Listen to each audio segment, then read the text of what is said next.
become play activist. Oh, there we go. We'll start again. I'm an early years educator. I'm also a play activist. I also a teacher trainer and pedagogical consultant. So I have a little bit of everything. And oh, now I can add author to my list of things that I do. And I'm also on the board of the Swedish branch of the International Play Association. And I have just become what do they call it? Advisory board member for defending the early years in the United States. So a national campaign to increase the conditions, but improve the conditions for early childhood education in the US. So there's lots of things happening for me at the moment. But I've written about a book called Original Learning, and one of the threads in that book is risk. And in Swedish, I've written a whole book about risky play and teaching, those combined together, because it's always about education and play together interwoven. And this evening, I'll be talking about creating brave spaces for play, otherwise known as risky play. I think risky play is a bit of an unfortunate name, but it is a scientific name for what is happening with the physical play, so that when they were researching, they could come up with, this is what we're describing, this kind of play. And Sansieta and others in Norway have made a description of it, and I'll come to that bit later. But they also agree that risky play is probably not the best name for it. So I'm calling it brave spaces for play. And it doesn't want to move. As a word nerd kind of person, I decided I would go through and think about what does that title mean. And we've got create, which is bringing it into existence, and brave, showing courage. And I like the name or the word courage in English because the root of the word kur is heart. And so originally it meant being brave enough to show what's on your heart, to be brave enough to share your own feelings. The space is a physical and psychological environment for an individual or group. So it's not just a physical space, it's also the psychological space. Play is freely chosen activity engaged in with joy. And when I asked my neuroscientist husband what play was, he told me that play is what the brain does to adapt to a complex world. So we're always playing, just how we play will change. And then risk is about uncertainty. It's a maybe factor of success or a failure. So you don't know if you are going to succeed, and you don't know if you will fail. And it is that not knowing that makes it uncertain, that makes it a risk. If you know you're going to fail, or you know you're going to succeed, that kind of excitement is not going to exist in the same way. So sometimes for children, it is that uncertainty that makes it so compelling. Come on to the next page, please. It isn't. There we go. So play is the language of children's autonomy.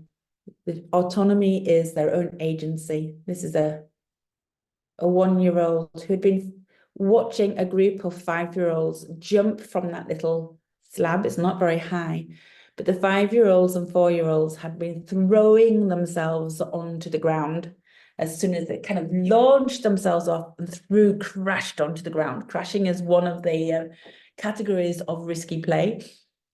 Of course, this 1-year-old, when they were up there, had other ideas because their own fear came into being. It wasn't as brave in the same sense. So they adapted it to their own capabilities, and they kind of stepped off, kind of gently went onto the snow, and then the snow caught their attention and they wanted to do something else. So again, this idea of risk is within a capacity or that the child can do. It's very personal.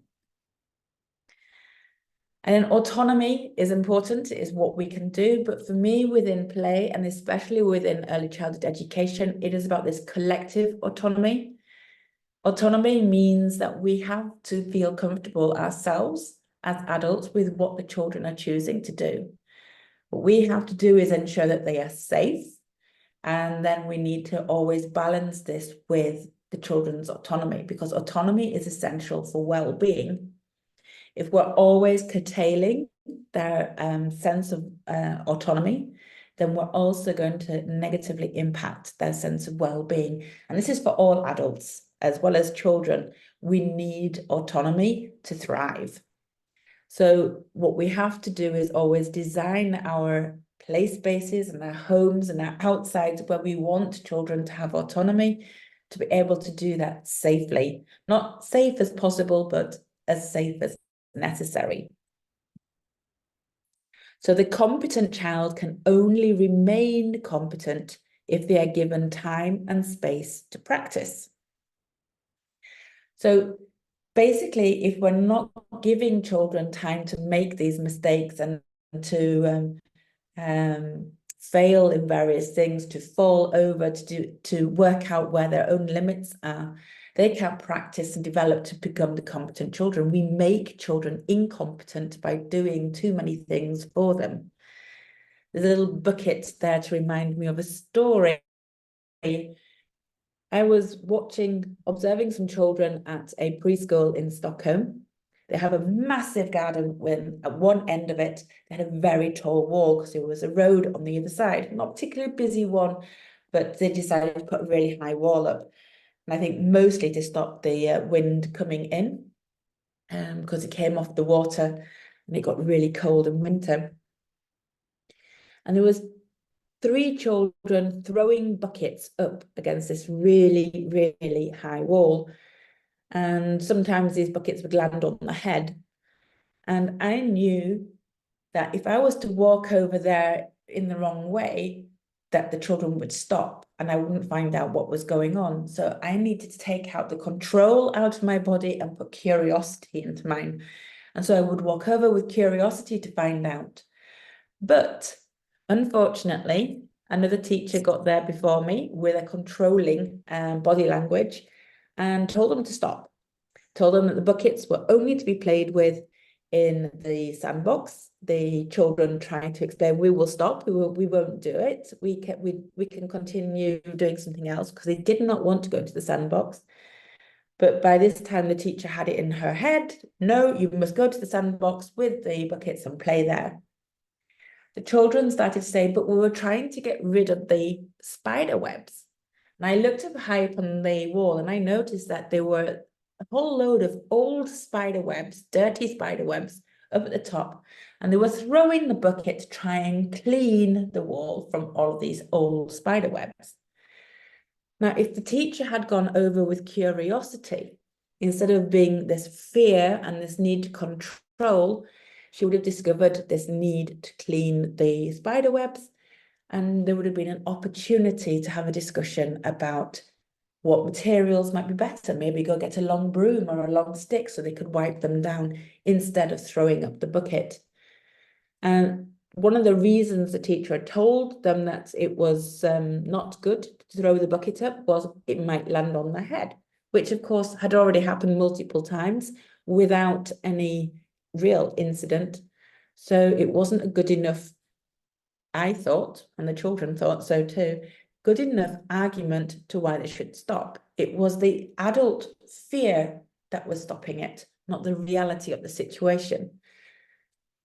So sometimes children have to make mistakes. Sometimes adults need to really look at the situation and think about, what do I need to do in this situation to ensure that it's safe, to ensure that I am not going over into their autonomy, and to ensure that it is still not risky, but adventurous as well, and exciting and thrilling and filled with autonomy. So I've been writing about the play assumptions. So that we have to assume that children will do all of these things and many more. And what our role is as educators and as parents is to think, how can I enable all of these things, because this is what children need to practice, to do it safely, and also that they can make mistakes and test their own limits.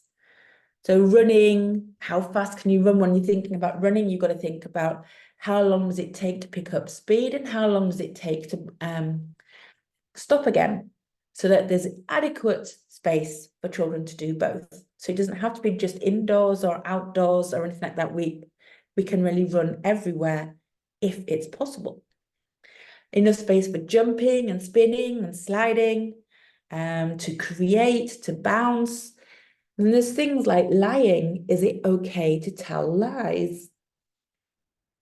And I think this is a really important one, because telling lies is actually an essential part of being an adult. For instance, when someone gives you a gift and you really don't like it and you have to say, thank you, that's lovely, you are telling a lie.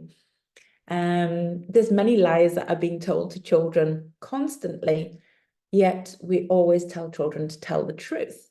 And I think, me as an autistic person, I was told I had to tell the truth all the time, and so I always did, and it got me into so much trouble.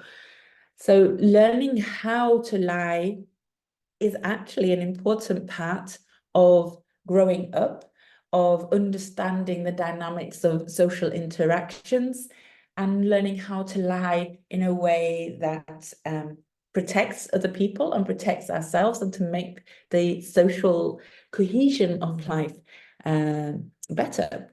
And the same with teasing. Lots of teasing we get told is not okay to do, and yet teasing is part of humor, of making jokes. And if we don't get to practice doing this and make mistakes about this, then again, we have a risk, then a real risk, as in a dangerous risk, that as we get older, we don't know how to tease gently, and what we're saying becomes a form of harassment instead. So it's really important, all of these things, to develop skills during childhood while it's safer.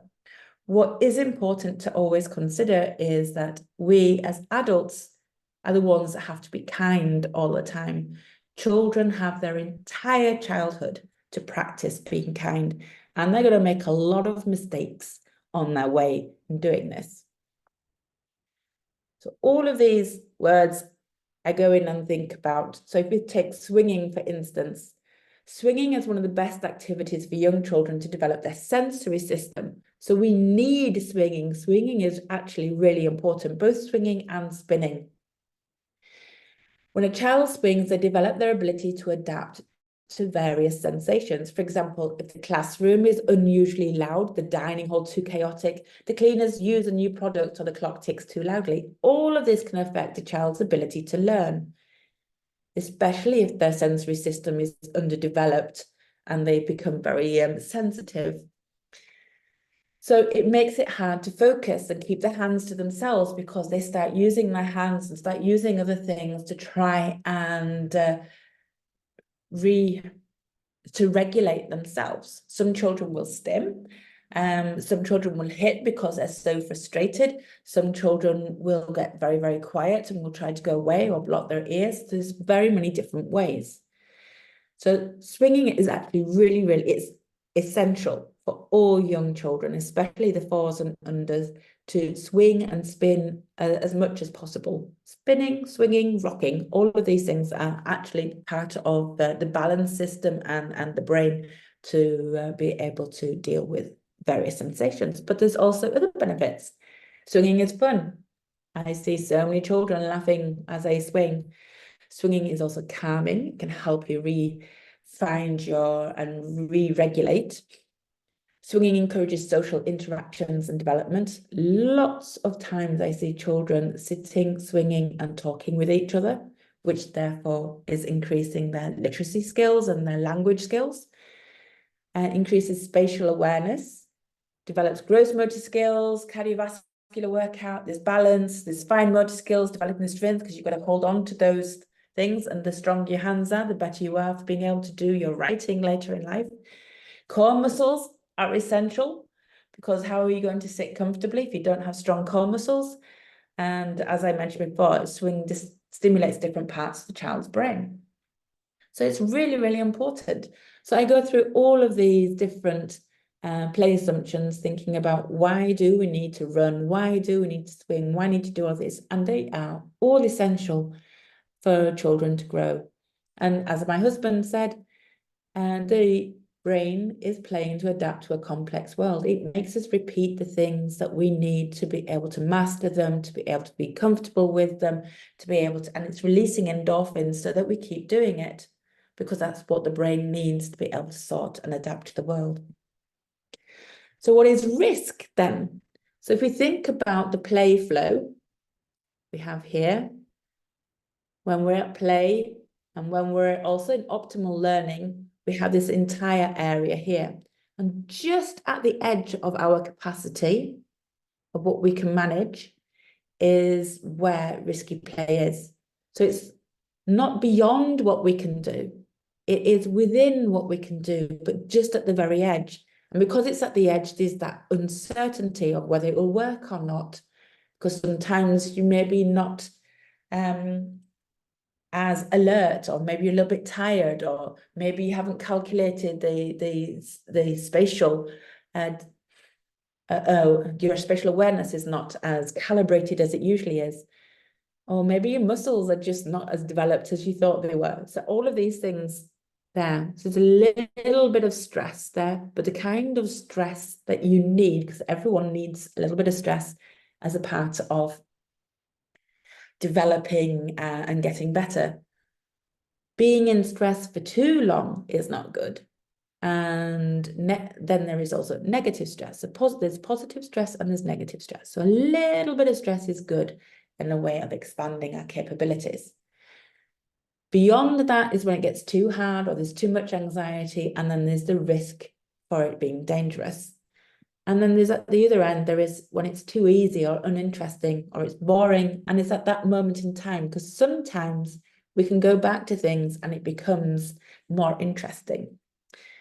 We have the grasshopper here to remind me of a story. Well, when I was a child, I became very aware. I was 5 years old when I realized that boys were not afraid of insects and girls were, and it didn't make sense to me. And then I became very aware that my mum was afraid, but my dad wasn't. And then I had learned this from my mother. There used to be a wall at my school. I started school at age 5 in England, and the boys would line up and pull all the daddy long legs off the wall and throw them at the girls, who would scream. And I just didn't like it at all. I didn't like the fact that I'd inherited this fear of insects that the boys hadn't. So when I was pregnant with twin girls, I decided I was going to hide my fear from my daughters so that they would not have the same problems as me, that I would not give them my fears that would restrict and limit them. And I did it. I did it really well. And the same for my son. I always hid my fear. There was one incident where we were next to a river in France on holiday, and this giant grasshopper jumped onto my thigh. My instinct was to wipe it off, and but I saw my son, and I said, "Look, Michael," because I couldn't talk properly. And he looked at the grasshopper and he examined it closely, and he jumped off naturally from my leg, and my son followed, and I kind of hyperventilated. But I've become braver by at first faking that I was okay with them to actually being reasonably okay with insects. I will take a lot of close-up photographs of insects now. But what I had noticed is that none of my children have developed this fear of insects that I had as a child. I'm able to instead share curiosity. And the reason I share this story is that we share our fears. And our fears can limit. Fears are important. Fear is what keeps us safe. But we don't want to be too safe, because it can also limit us too much, that we don't dare to do things. So what we have to do is keep thinking about this fear and regulating our fears so that we can expand and learn and dare to try things, and that we're not limited by our fears of insects, snakes, spiders, blood, heights. All of these things are we are born with, and that we have to regulate to be able to function as human beings without ever going to an extreme, because some children won't have the proper fears that are in there, and then we as adults have to be able to support them to develop a good sense of risk assessment. So it is a minority of children. I've encountered probably 3 in the hundreds and hundreds and hundreds of children that I have worked with. There have been 3 that have had this no fear kind of attitude, and that we've had to be close by to ensure that they are safe. So why do we do risky play? Why do we allow them to engage in this autonomous play? And these are all of the reasons. It's resilience, it's competence, it's curiosity, problem solving, risk assessment. Basically, these are the benefits, but we could say this is what children lose if they are not able to engage in this kind of play. And I think that's more important to really consider. What are we losing if we don't allow children to engage in this kind of play? And again, it's not dangerous play, it's always within a child's capacity. Then there's other kinds of forbidden play, such as nomadic play, rough and tumble, climbing on certain things, teasing, speed, certain tools, repetitive, loud. So all of these kind of things often get forbidden. Nomadic play is when children move things all over the place, and it kind of litters the place. Like maybe like at home, the children move everything from their bedroom into the living area, and everything's there. There's this need to move things and transport things, and that's part of the play. And the play follows wherever the child is.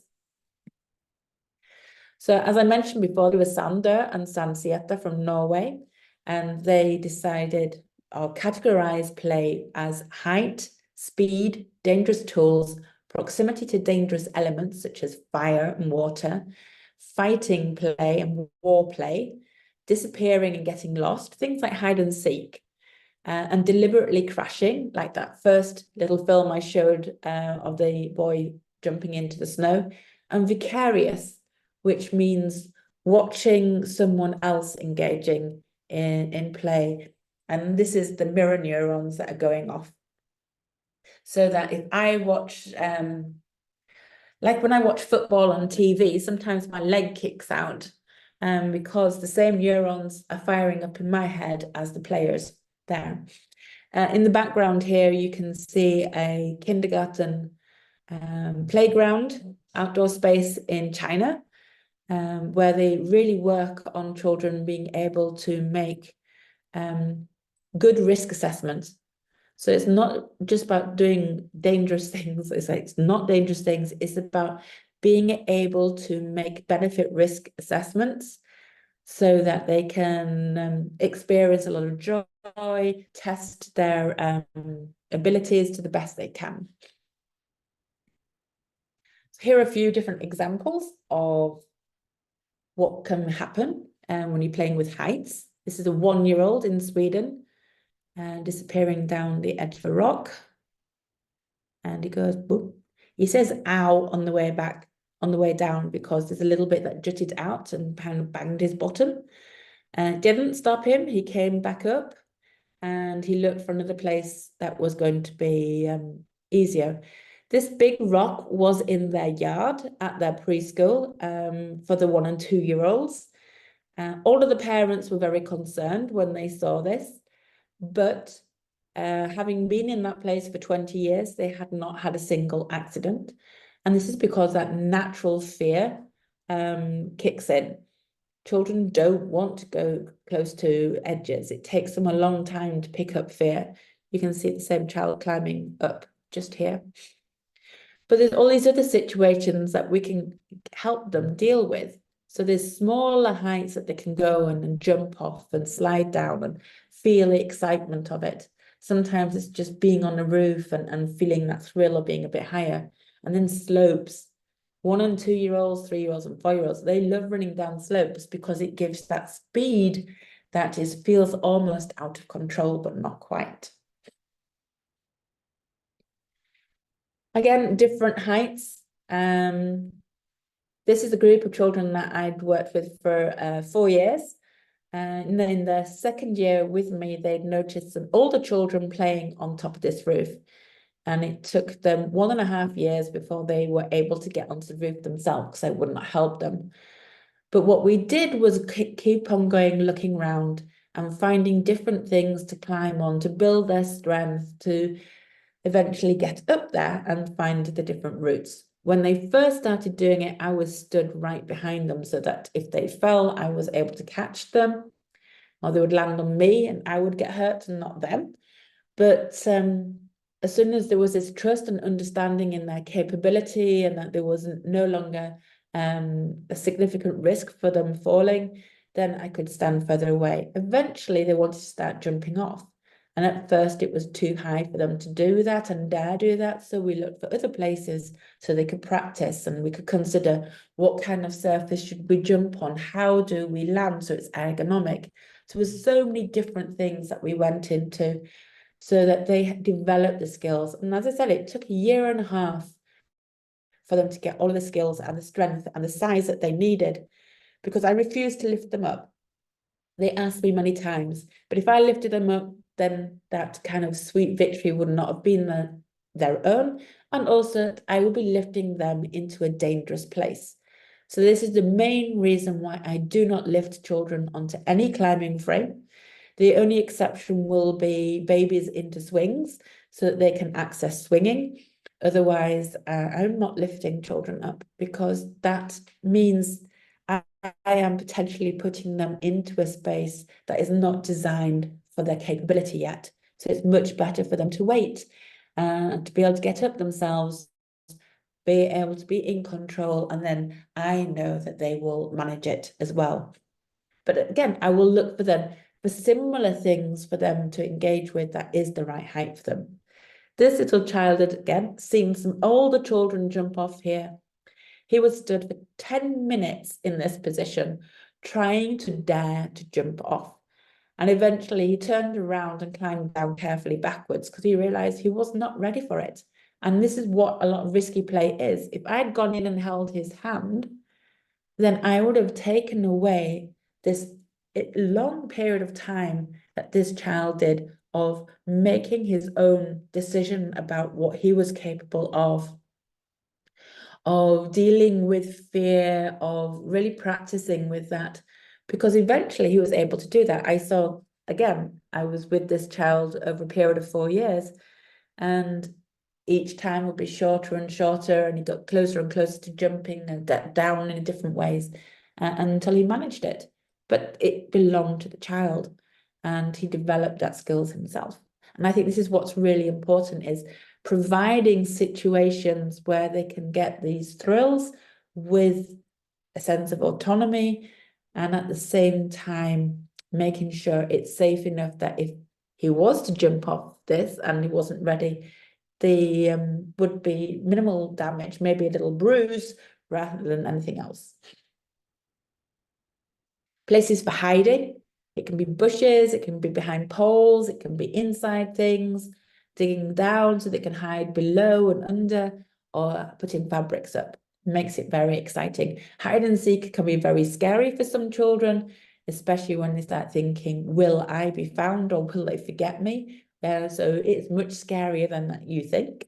I'm looking at the time and making sure there's time for questions. So basically what I'm saying is, as an educator, as a parent, and you see some risky behavior. For this, I saw some children going down the slide, and I saw them sliding at the bottom, and there was a part of me going, oh, that could potentially be dangerous. So I paused and I started approaching with curiosity. Is it dangerous really? Or was it my initial fear that was kicking in? Can they hurt themselves? How will they hurt themselves? And if I tell them to stop, what's going to happen?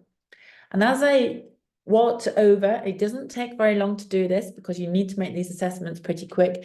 I noticed that the children were not accidentally sliding at the bottom. They were deliberately doing it. And as you can see, some children weren't sliding at all. So I reflected, I don't need to be there, but I will stay close by to make sure that it stays as a safe place for them to test their skills. So that was my response. And then I reflected again, was this the right response? By watching them, and I decided, yes, it was. I did not need to sweep away the sand, because if I did that, I was taking away play opportunities and opportunities for them to make decisions and risk assessments themselves. On next page. There.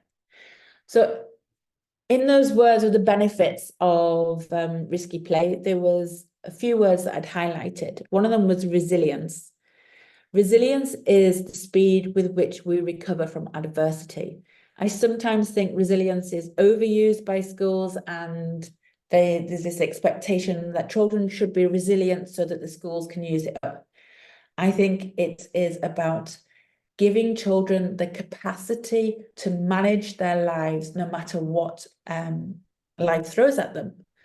And I think sometimes we are not supporting children enough to be able to build that resilience to manage their school situations, to manage when something unexpected happens.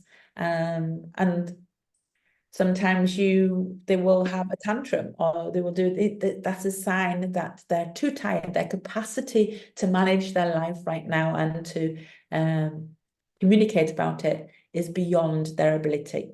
What is important is how quick they bounce back as well. And attention is also really important. Attention was another thing that was gained through this kind of risky, brave play.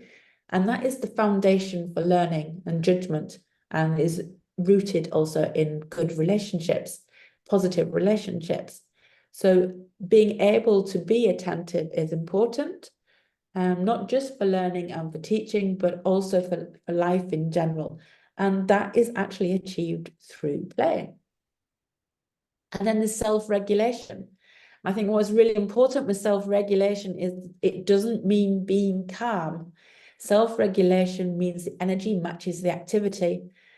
These children are playing the Swedish game of bandy, which normally is on ice. But as you can see, they're not on ice or on skates, but that's a bandy ball and these are bandy sticks. But if they were calm as a self-regulated, this would be a very boring game. But they need to self-regulate so that if they lose or things don't go the way they want, they do not just use their stick and hit someone through anger. So there is a need for self-regulation there as well. I took this film because I was interested in one child here that is a girl, all the rest are boys. And I've been studying children playing bandy, which is traditionally a boy sport, and always wondered why girls didn't play. And it turned out when they were 4 or 5 years old, a lot of the girls didn't play because they didn't know how to. The dads would always teach the boys, but they would seldom teach the girls. And the girls didn't like playing these games because there was no chance of winning. And going back to that in the beginning, risky play is about uncertainty. It's not a guaranteed losing or a guaranteed win. And it's no fun if you know you're not going to be able to participate and have a chance at winning. So what I used to do was have bandy sessions or some kind of sporting session, football, whatever, for just girls so they could build up some of the skills. And then we found that the boys and girls could play together, and it worked. So the idea of a Goldilocks approach, using loose parts so the children can build their own playgrounds so it is safe enough and not too risky. Because sometimes with these fixed equipments, it's either too easy or too hard, and finding it, the perfect combinations can sometimes be hard. I was looking at some of the Athenian playgrounds over the weekend, and I was kind of surprised how the balance of risky play there. Was it a question or? No, Suzanne, you may go on. Okay, I'll carry on. And one of the slide was, it goes down and there's not enough kind of scoop at the bottom to let children slide out of it safely. So you've got high speed slides, which are brilliant. That's a risky play there. But I don't think they're actually fully safe because of the height and the slide out. So I was kind of intrigued by that. And some of the things were designed for older children, because they said the playgrounds were for 3 to 15-year-olds, but they made them too low so that there was no challenge for the 15-year-olds. So it was interesting. So it was too difficult for younger children, but actually too small for the older children, which designing playgrounds is an art. These are some films that I took last time I was at Dorothy Snott to show the difference in risky play, that each child jumps in their own way to feel exhilarated. And each child, it is an absolute joy for them to do it, and they'll want to do it again and again and again. And they're testing the limits, and some children need help, and some children need more help than others. But as you can see, each child is at the edge of their capacity. So that is risky play for every single one of them, regardless of how they're doing it. And this is what I've been noticing. Oh, I've got 2 of the same one. Oh, well. In the last few days of children experiencing risky play, just pushing this is testing their limits, especially when you have a little ledge there, because you have to negotiate that. It's a lot of being upside down and stretching and swinging. If you're doing this, catching it to make sure you're not in the way so it hits you. But even if it did hit them a couple of times, it wasn't hard, it was gentle, and it was one that they were able to learn about spatial awareness. Moving on chairs, different heights. What was really fun was watching the children in the beginning. All of them stepped down. Some of them would go backwards and step down.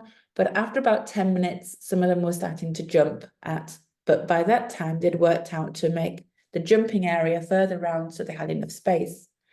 The need to be upside down is massive. So little slides where you can go down safely, and it's not too, you can't get up too much speed, so you can go head first. I wouldn't want to go down head first on the Athenian playgrounds. They were too fast and too high. Here you can see, you can experience that safely. And here for a 1-year-old, this was risky play. Do you manage getting over it? And they went round and round and round this multiple times, just going over and over and over. Can I get over? Will I fall? Will I trip? Will I manage it this time? A little bit of kind of rough and tumble, but not full on rough and tumble, but that thrill of being in the dark, that can be pretty scary. It's hiding. We'll get kind of getting lost because no one else can see us. And then the risk of getting messy. So there's lots of different risks and excitements and thrills, especially for young children, where everything is new. So the younger you are, the more the new stuff is, that the riskier and more exciting everything is. And that's everything. So hopefully there's time for some questions. Now I try to get it, just 3 minutes over. Thank you, Suzanne. It was a great presentation, and much different than the things, much enriched, I could say, than presentations we've done in previous years. So that means that every year you get new knowledge and you adapt in the way you present things. And I'm sure there will be a number of questions from people watching. So whoever wants to ask anything may open his microphone or her microphone and ask, or you just write in the chat. Hi, if I can be the first. Of course. Hi, Suzanne, nice to meet you. And it was a great presentation and really, really useful for us. So I want to ask, what's the difference between boy and girl kind of risk play? I see that my little one, she's a 2.5-year-old. She's more like an observer rather than a player, and therefore not a risk taker in that sense. So is that bad? How can No. we So how can remember the we get categories? that? Yes. Remember the categories of risky play, the vicarious. So the observer Yes. children are engaging in vicarious risky play. So what they're doing is using their mirror neurons. So I've watched a lot of observer children in their play, and often they do this a lot when they're 2.5. And if they're given that time to be able to observe and work out other people's patterns of play, and they're building it as their own, mapping as neurons in their own brain, I've often seen them being some of the strongest play leaders when they're like 5 and 6 years old. Not every time, but a lot of the time. So I think it's important. That is risky for some children, and it is categorized as risky as well as vicarious. So no, don't get too concerned. Okay, of course. Thanks. That was my question. Thanks a lot. Thank you, Miltos. As long as we have the next question, I want. Yeah, somebody want to ask? Πετσέτα, Ναι. Ναι, τώρα. Is there somebody? Is there a question? Somebody wants to ask something? Hello. I would like to ask something if Yes, of course. I may. Thank you so much, Suzanne. That was a lovely talk you had for us prepared. Actually, one of my questions is quite similar to the previous parent, that my child is quite shy and not trying very dangerous things. So I was wondering how I can encourage him to be more of a risky player, or if I would do harm to his play, if I interfere, or if whenever he asked for help, how much do I give him or not, that kind of stuff. So partly it was answered, but the only new part is he constantly asks for help. So do I say no or not to that, or how much no do I say to help? I think there's always a balance. I think there are children who are asking for help, work out why they're asking. Sometimes they need a lot of reassurance, and I think that can be a really good thing. I think you can say, well, have a try, I'm just right here, or how can I make it feel safer so that you dare do it. I think forcing children before they are ready isn't the right approach. I think trying to find ways to say, shall we find something that's a little bit lower to jump off? Yeah. Going through their interests as well and say, oh, is that a little bit too high? That's okay. I'll hold your hand so you can jump that time. So constantly trying to think of ways that to encourage them maybe once, and then say, okay, I can hold your hand, or yes, I can do this, or jump into me. I can stand in front of you, you can jump into me instead. So different ways, giving maybe 2 or 3 different suggestions that they can choose from. For me, always when I see children who are nervous about engaging in risky play or adventurous play, or doing these kind of more boisterous sort of things, I'm always trying to find the quieter way. So sometimes dancing is a really good way of doing that kind of thing. So spinning and jumping and running and doing dances and dance leaps and balancing on one leg can be a really fun way, especially if they really like music and dance. So I'm always trying to think of what is their interest and what can I do? Can I pretend to be, if they're into dinosaurs, how can we do it by pretending to be a dinosaur and do it that way? Or if it's cars, maybe we can explore speed through cars and doing different ways. So I'm looking for their interest. I'm looking for where their threshold is, and can I help them develop the skills and the courage they need to navigate that threshold. So I think it's a lot of fun doing it. I think the shy children are a lot of fun. Yeah. Yeah, actually they kind of accelerate, but in their own pace. So Yes, exactly. at some point, yes, they do. Yeah. Okay, so thank you so much. I just have another note about the fear of insects. You said it's not a question, but it's funny because last week, me and my husband, we noticed we did the same thing to our son with the fear of cockroaches. Yeah. We read the book, both of us, when we saw the cockroach, we went, ew. And so now the child that hasn't seen a cockroach before immediately goes ew when he sees the cockroach in the book. And we did it simultaneously without knowing that the other did it. And it's very, it was when we realized what we did.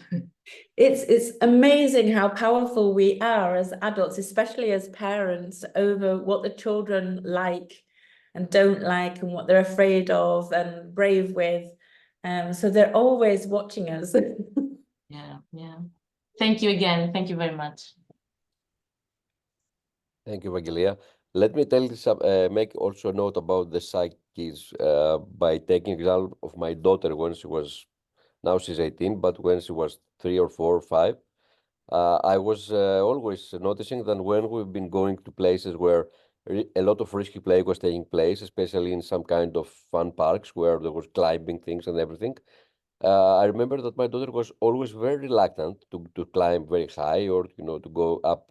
And I remember that there were other parents encouraging her or things, everything, but she never wanted to do that. So I want to point out that we all love to see our kids doing these extreme things, or I don't know what. But sometimes the kid does not feel nice or does not feel safe or does not like to do that. So at the end of the day, there is no need for us to compare behaviors or compare kids or compare capabilities. Of course, always a kid will be, let's say, more a kid, for example, may be more eager to climb. Another kid may be more eager to play football. Another kid may be too eager to write nice letters, things like that. So we have always taken into consideration that every child is different, and we have to respect his or her pace and rhythm. And I also of course, everybody is free to ask anything, but I want to point out the following, and I actually want to give a hint for Suzanne to comment some more, that when we see kids playing, and especially when we feel as adults that kids engage in, let's say, dangerous or risky behaviors during play, at the end of the day, what always matters is our judgment, right? I mean, we know that during play, there is one thing that we never, that is always important. We want nobody to get hurt physically or sentimentally. So this is the ultimate, I believe, this is the ultimate goal. And we as adults, either as teachers or as parents, if we feel that something like that is going to happen, then is that we need to interfere. Of course, it's not easy because our judgment is always different. But I would like to listen Suzanne talking on this thing. I mean, definitely. I think for me, the most important part as an adult is to be curious about why the children are doing what they're doing. And if we come with curiosity rather than judgment, then we're going to find out what the children are doing and why they're doing it and what's the motivation behind that. And I think by coming with curiosity from a very early age in their play and not control and not judgment will extend to the child feeling comfortable talking about all things and sharing all things as they get older and older.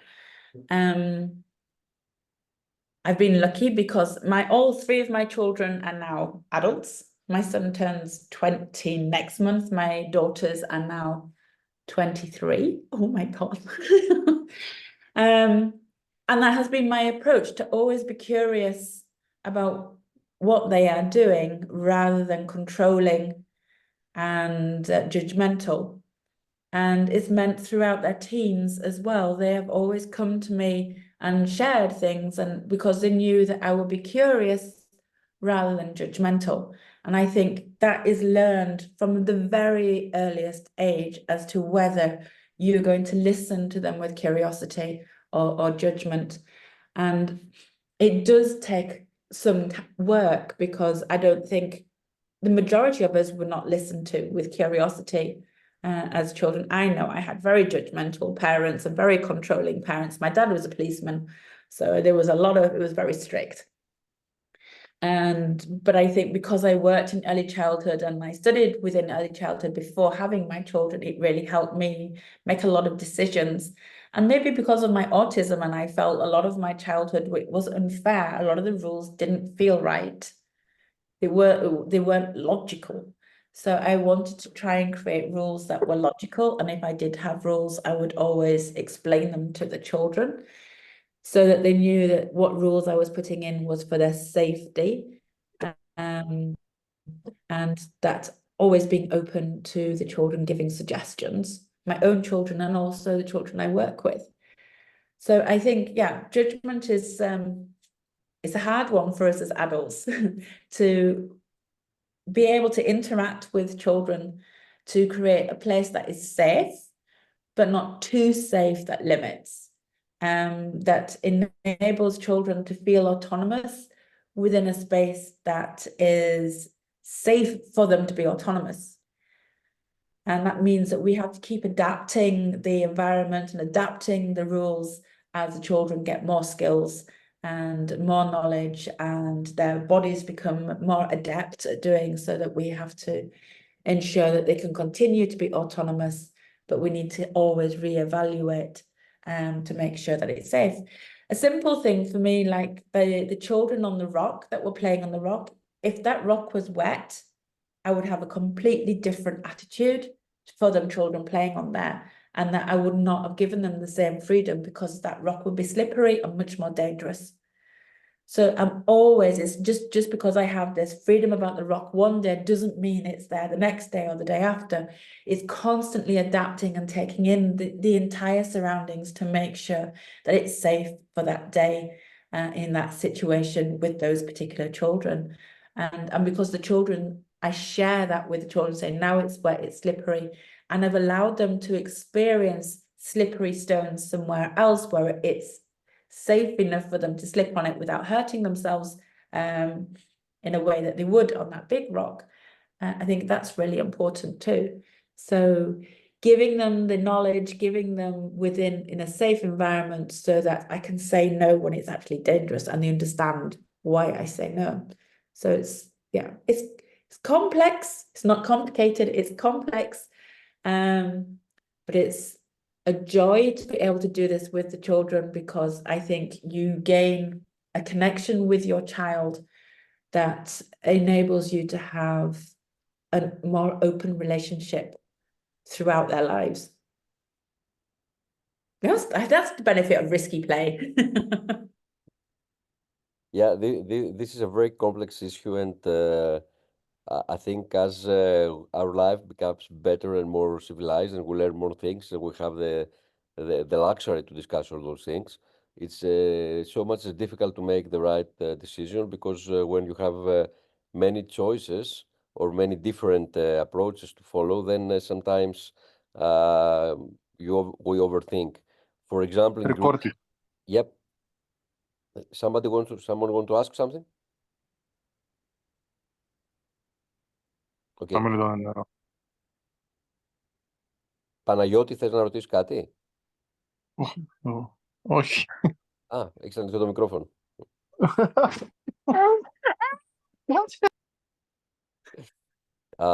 Okay, what I was saying is that one of the most common things to see somebody in Greece, and I suppose in other places in the world, is to be in a playground, kids playing, and they play, and they enjoy playing, and sometimes the play gets a little more riskier than parents believe is comfort, and then something happens, and some kid is a little frustrated or crying or something, and parents start to interfere in playing, and to intervene, and many times parents intervene and play stops, and then kids may come back and say, "But we were just playing. Why did you do that?"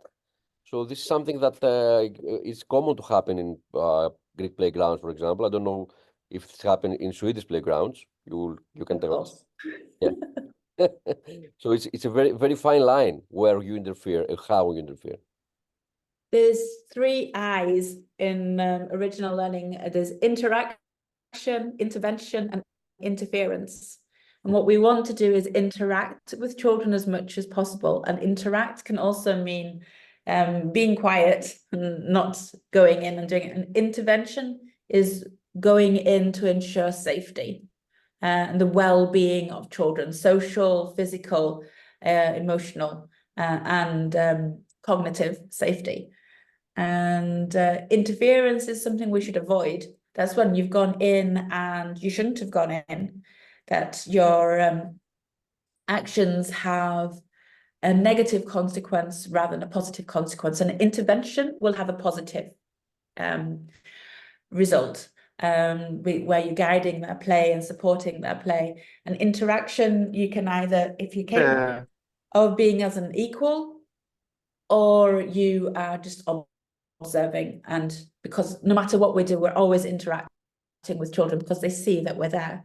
But interference is what we should be really avoiding as much as possible, when our interactions, as our actions with the children, what we say, what we do, even our look has interfered with the children's play, and negatively impacts the children. Because if we're trusting that the play is the brain's way to adapt to a complex world, then we have to really value what they're doing, as well as not just the teaching moments that are important, the play, and it's the interweaving of the teaching and the play together that makes the whole. Yep. I have a question, if you don't mind. So what happens when there is an injury and the kid probably, for example, my little girl might stop playing in the same kind of way after that injury? How we treat that, in your opinion? That's yeah. That is, sometimes it takes time to overcome things. Again, it's like I mentioned before, doing things that are going back a few steps and doing it smaller, finding what there is interesting and making it worthwhile, finding that motivation again.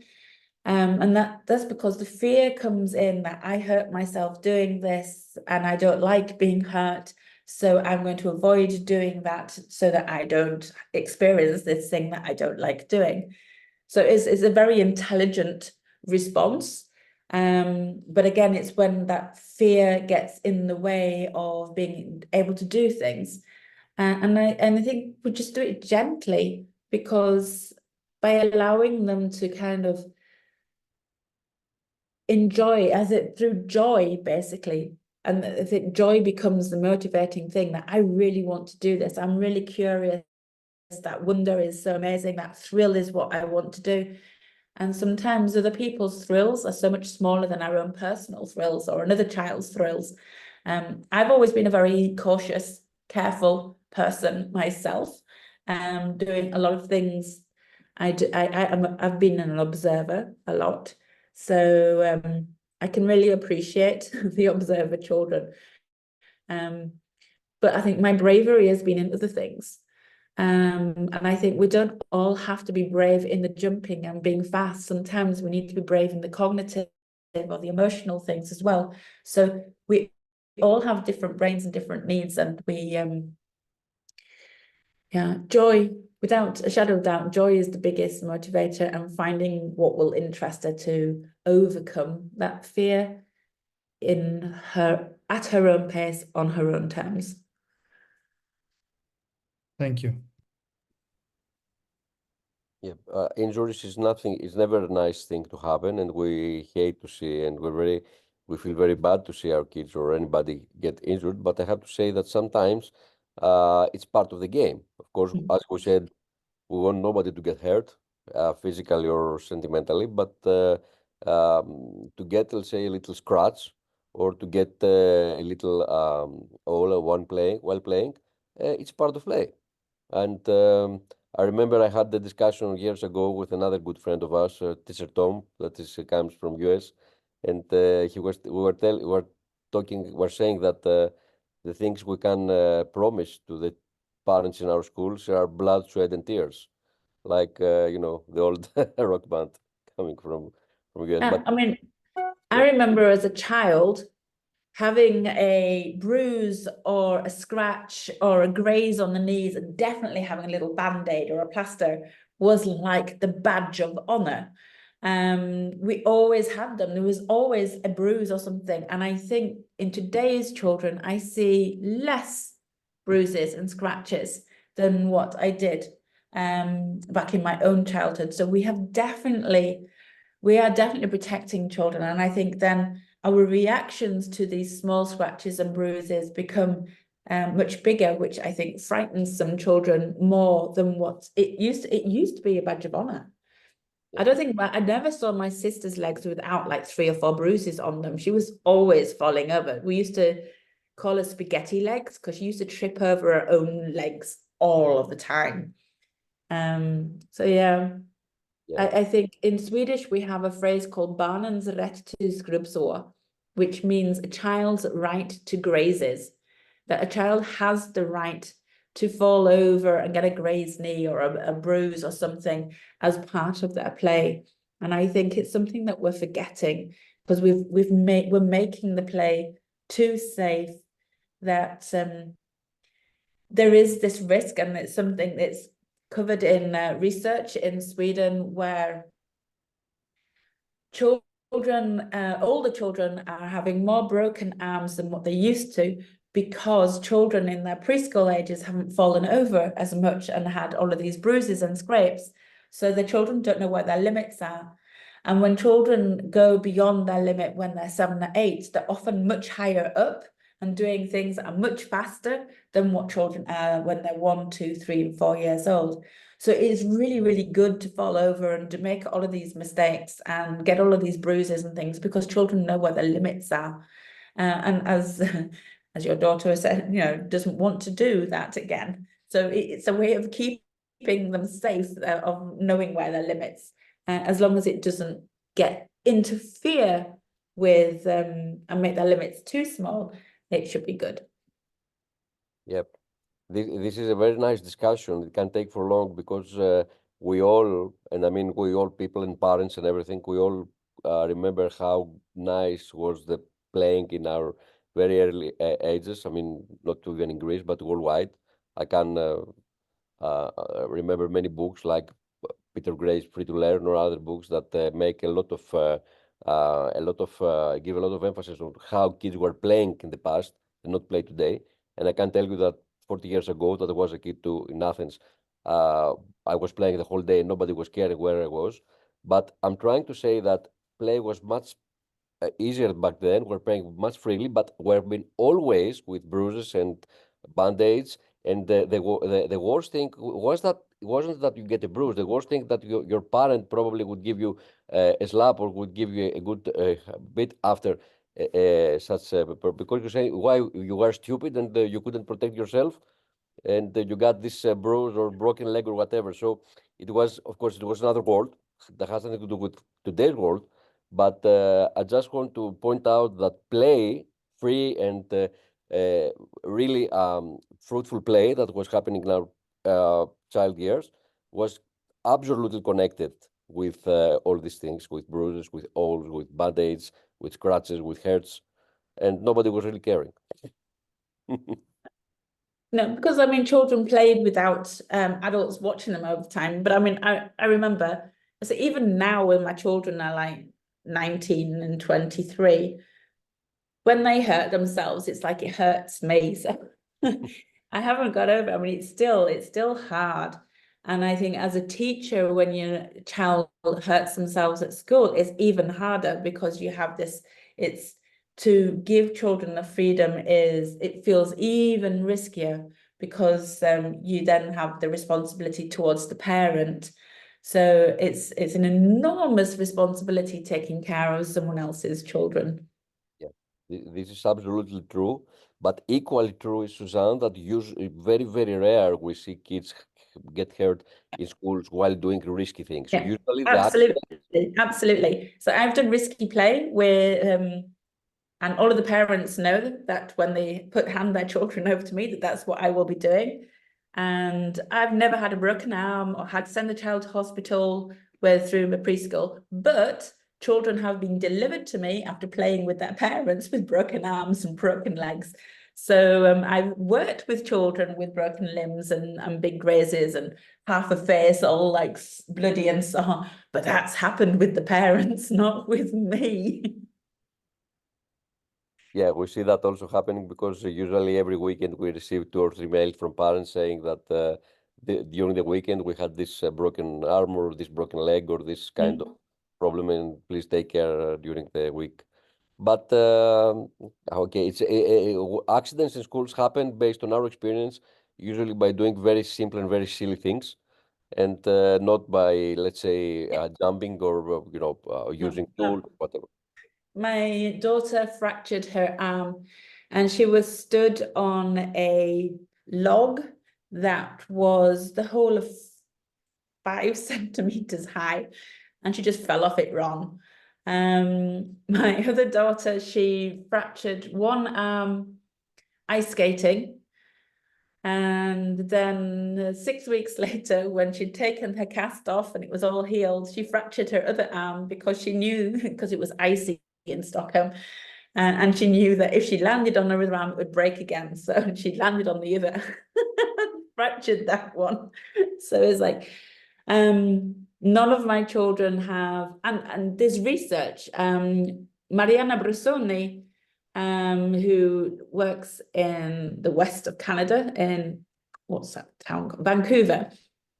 Her research has said that you're more likely to get injured in sport than play. Play is you're very highly unlikely, and that you would need to play for 10 years, 10 consecutive years, 3 hours every day before you would injure yourself significantly in free play and need hospital attention. So that's, the odds of having a serious injury in play, not sports and other things, but an actual free play is actually quite low. It's the healthiest way to get exercise and for brain and body. Great. So, any other questions or things you want to point out or things you would like to listen to Suzanne comment?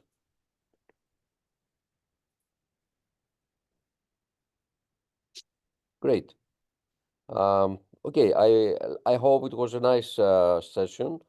Suzanne will be in our school up to next Tuesday, and you will be all able to see her from live and vivid on March the 16th, March the 26th. Yeah, on next Tuesday, March the 26th, at 6 o'clock at Janos, where, as I said previously, in Stadio, where Janos is, where the Greek edition of her book will be published, will be presented. I will be there, Suzanne will be there, some other people will be there, so we are most welcome. My son will be there.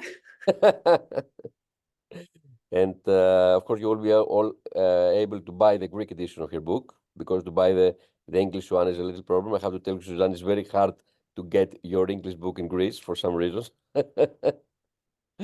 But you will be able to get the Greek edition of your book, and I'm sure it will be a nice reading for everybody.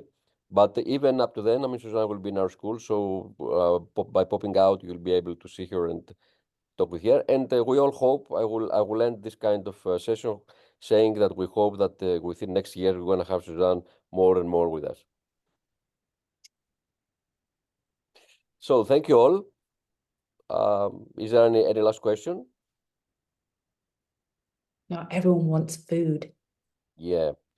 So I will let you all go, and thank you very much for attending the session. I will stop recording now, and I will upload it in our YouTube. So by next days, all of you will be able to to watch it again. So thank you, Suzanne, and hope to see you all on the 26th. And have a good night.